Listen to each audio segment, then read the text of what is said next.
Bon, alors, ceux qui ont mal au dos maintenant. Qui a mal au dos, levez la main. Ceux qui sont en train de lever la main timidement, est-ce que plus de fierté? Il faut assumer ces souffrances. Et puis, il y a des gens qui n'ont pas levé la main ni ici, ni là. Comment ça se fait? Est-ce que je pointe du doigt? Come on, play with me. Moi, je suis ici pour... it's a conversation. So, ceux qui ont levé la main, parlez-moi un petit peu. Douleur de dos, quel niveau? Lombaires. Hein? Les lombaires. Lombaires. Est-ce que tout le monde sait c'est quoi des lombaires? Si vous ne savez pas, c'est votre job de dire que je ne sais pas. Comme ça, moi, je vais vous le dire. Si vous ne le dites pas parce que vous êtes gêné de ne pas savoir c'est quoi des lombaires, vous n'allez pas le savoir. Puis quand vous allez à la maison, vous n'allez pas penser à Google parce que c'est tellement un détail. So, vous êtes ici, demandez. Ne vous inquiétez pas d'avoir l'air de ne pas savoir c'est quoi des lombaires. Vous ne le savez pas. OK? Est-ce que tout le monde sait quoi des lombaires? Non. Pour de vrai? Tu n'as pas le droit de le faire pour les autres. OK, excellent. Je vais répondre dans 30 secondes. Où vous avez mal au dos? Parlez-moi un petit peu de ça. Douleur cervicale. Toi, tu as mal au cou. Où? C3, C5. Comment tu sais? Parce que je travaille dans le milieu de la santé et j'ai fait une IRM pour savoir qu'est-ce que j'avais. Et qu'est-ce que tu as? J'ai hernie discale, cervicale, sévère. Est-ce que vous l'entendez? Est-ce que je répète juste pour le fun? Donc, là, redonne-nous les vertèbres. C3, C3. C4. C4. Je pense que j'en ai une autre, là, mais je l'ai. Alors, ceux qui ne savent pas c'est quoi des C, puis des D, puis des L, c'est parce que nos amis les anatomistes, ils aiment ça donner des noms aux affaires pour qu'on puisse avoir des conversations intelligentes. Alors, la zone du cou, on appelle ça des cervicales. Cervicale, ça commence avec un C. Alors, on dit C1, C2, C3, C4, C5, C6, C7. 7 vertèbres cervicales.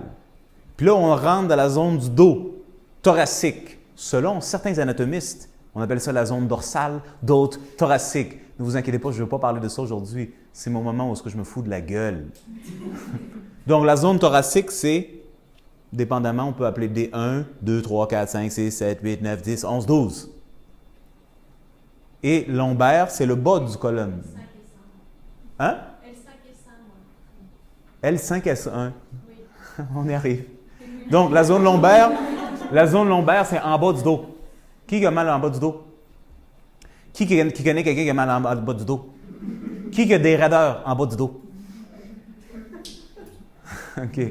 Bien, le bas du dos, c'est les lombaires. C'est des grosses vertèbres, c'est des grosses affaires. Et ensuite, en bas de la colonne vertébrale, cette affaire ici. Est-ce que vous savez c'est quoi? Vous devez savoir c'est quoi. Un sacrum. On appelle ça un sacrum. Tout le monde sait c'est quoi un sacrum? Il y a un malaise. Ça vaut pas la peine, je vous assure. Ça vaut pas la peine, c'est juste un sacrum. Le sacrum, c'est l'os entre les deux fesses, en bas de la colonne vertébrale. Est-ce qu'on a un dessin là-dessus? Et le sacrum, essentiellement, c'était des vertèbres aussi. Mais elles sont faites d'une différente façon, elles sont comme aplaties. Ah. OK. Et puis ces vertèbres sont comme soudées. Tout le monde sait c'est quoi souder des affaires? Simon? On soude. On fait que ça... c'est collé. Donc, c'est ça le sacrum, qui était fait de 5 morceaux aussi. Et puis là, en bas, on a le coccyx. Tout le monde est déjà tombé sur son coccyx. Au moins une fois dans sa vie. Right? C'est particulier.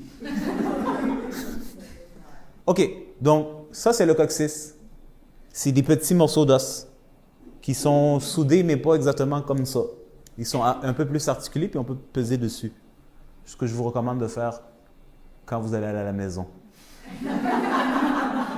Donc, exercice numéro 1. Quand vous allez à la maison, vous allez aller toucher en bas, par en arrière.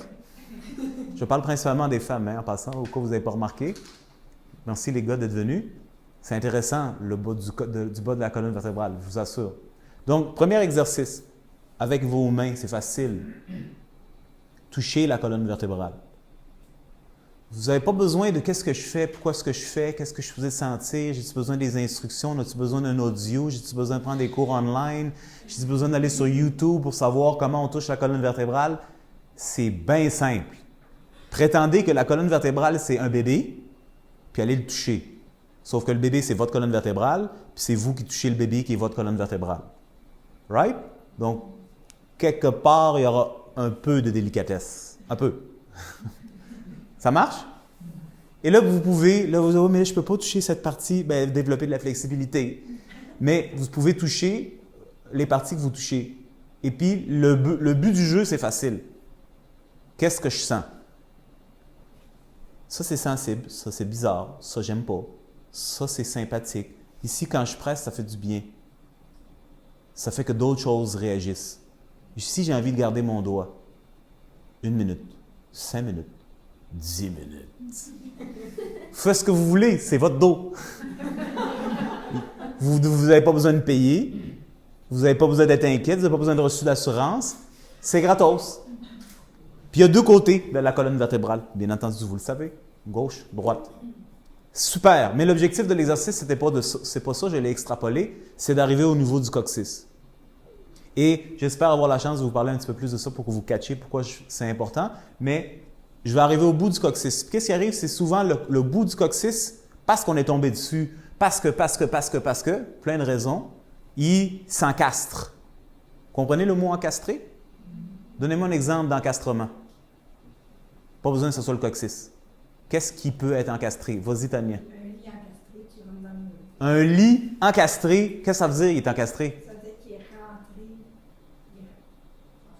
Il est rentré dans le mur. Il est entré dedans. Probablement qu'il est dépassé. Qui est rentré. Il est rentré dedans. Qui est rentré dedans. Un autre exemple d'encastrement. La vaisselle. Qui, quoi, qui? La vaisselle. Hein? La vaisselle. Oui, le lave-vaisselle est encastré. OK, donc le coccyx, des fois, il est encastré sur lui-même. Là, il est comme ça. Donc, vous allez suivre, puis ça ne va pas être comme vous le voyez dans le dessin. Ça, c'est un coccyx imaginaire non réel. Il est tout parfait, comme dans les photos. Tout est toujours parfait dans les photos. Mais dans la réalité, les choses ne sont pas comme ça. C'est pas que les choses ne sont pas parfaites, c'est que les photos sont une illusion. Ce qui se passe dans votre corps, c'est parfait. Je vais le dire encore parce que c'est vraiment important. Quand vous voyez des photos, quand vous allez sur l'Internet puis on vous montre, c'est toujours un idéal. L'idéal de quelqu'un qui a un fétiche sur des choses parfaites. Puis, il a décidé que c'est ça qui est parfait. Donc, il a fait le dessin. D'une certaine façon, c'est plus visible. On s'entend, là? Il y a une raison logique des fois. Et puis, nous autres, on regarde ça et on dit « Ah, ça devrait être comme ça. Moi, j'ai un problème. » Est-ce que d'entre vous, il y a des gens qui ont des problèmes? Sensibilité, hein? Par rapport à ce qui devrait être parfait? C'est-tu plus clair, ma question? Pas de réponse. Merci, Rosa. En général, parce que vous autres, ce n'est pas votre cas, parce que vous êtes très évolués spirituellement, les gens se sentent mal à l'aise. Je veux qu'on développe de la compassion pour les autres, OK? Les gens se sentent mal à l'aise parce qu'ils devraient être d'une façon qui est parfaite, comme la télévision, les médias, l'Église, le Péché a dit, et puis là, il y a eux, puis là, ils sont comme en conflit. Mais ça, c'est pas différent au niveau de la santé du corps, c'est pas différent au niveau de la posture. C'est des concepts qui sont imprégnés dans notre tête et qui fait qu'on a un certain réflexe par rapport à nous-mêmes, comme si quelque chose de pas correct, avant même de commencer. Donc déjà, je suis comme « Oh mon Dieu, il y a quelque chose de pas correct ». Je viens juste de toucher mon coccyx. S'il y a quelque chose de pas correct, ça devrait être, je sais pas, mais ça devrait pas être moi. Ça devrait toujours être quelque chose qui n'est pas nous. Point important. Donc, on continue mon petit exercice. Vous allez descendre, vous allez réaliser que le coccyx, souvent, ce n'est pas toujours le cas, il est comme encastré, il est comme rentré. Puis la petite pointe, là, même si vous ne savez pas c'est quoi, c'est pas important, vous allez le sentir parce que vous en avez un. Sinon, vous êtes des spécialistes du coccyx. Il est comme rentré. Puis quand vous touchez dessus, c'est comme sensible. C'est un peu bizarre. C'est un peu mal à l'aise. Ça rappelle des sensations anales qui viennent à différents moments, dépendamment de votre genre de vie. Non, mais je blague pas. C'est tout à fait... C'est juste ce que je dis. Et là, on va regarder tantôt comment ce coccyx-là est connecté avec tout le bassin, les tissus du bassin, incluant l'utérus. Ah? On n'a pas pensé à ça quand on pensait à notre coccyx. Est-ce que vous voyez ce que je veux dire? Donc, l'exercice, c'est un petit exercice de palpation où vous allez juste doucement descendre la colonne vertébrale, explorer les sensations, et vous allez arriver au niveau du coccyx, et vous allez un peu explorer et vous installer. C'est fun de s'installer. Un doigt, tu t'installes. Puis t'attends. T'attends quoi? Un miracle? Je sais pas. Attends. Mais pense pas à d'autres choses. Puis pense pas que tu le fais mal. Puis pense pas que peut-être tu devrais prendre une formation sur comment toucher ton propre coccyx. Et soyez juste alerte et ressentez. Et là, vous allez voir, il y aura un mouvement qui va se passer. Et lorsqu'il y aura un mouvement qui va se passer, je dis tous les disclaimers et les warnings, là. Vous allez vous rappeler de moi. Quand il y aura quelque chose qui va se passer, pas de panique, il n'y a pas de problème. Vous n'avez pas mal fait les choses, vous n'avez rien cassé, c'est correct.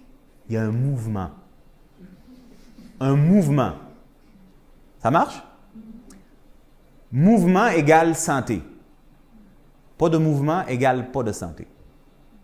Et souvent, les choses sont rigidifiées et donc le mouvement est diminué, ce qui fait que la santé descend comme ça. Parce qu'il n'y a pas de circulation. On va rentrer dans des détails de tout ça. Donc, en tout cas, je ne voulais pas parler de tout ça, mais c'est ça qui est sorti de ma bouche. Tant mieux pour nous autres. On revient aux douleurs. On parlait de madame qui nous disait C5.